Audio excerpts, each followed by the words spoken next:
Thank you, President. The United Kingdom remains firmly committed to a two-state solution that guarantees security and stability for both the Israeli and the Palestinian people.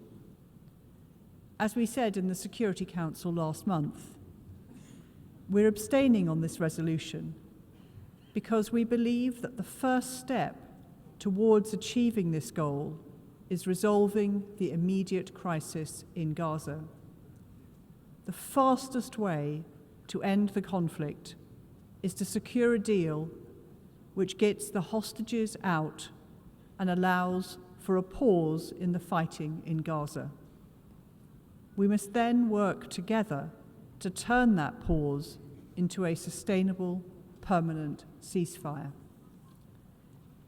Setting out a horizon for a Palestinian state should be one of the vital conditions for moving from a pause in fighting to a sustainable ceasefire.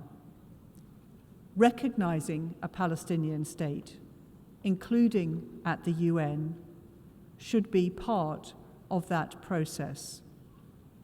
As my Foreign Secretary has said, while this shouldn't be at the start of a new process, it doesn't have to be at the very end of the process. President, we remain deeply concerned about the prospect of a major operation in Rafah. We are clear that we would not support this unless there is a very clear plan for how to protect civilians who must be safe and able to access food, water, and medical care. We have not seen that plan, so in these circumstances, we would not support a major operation in Rafah.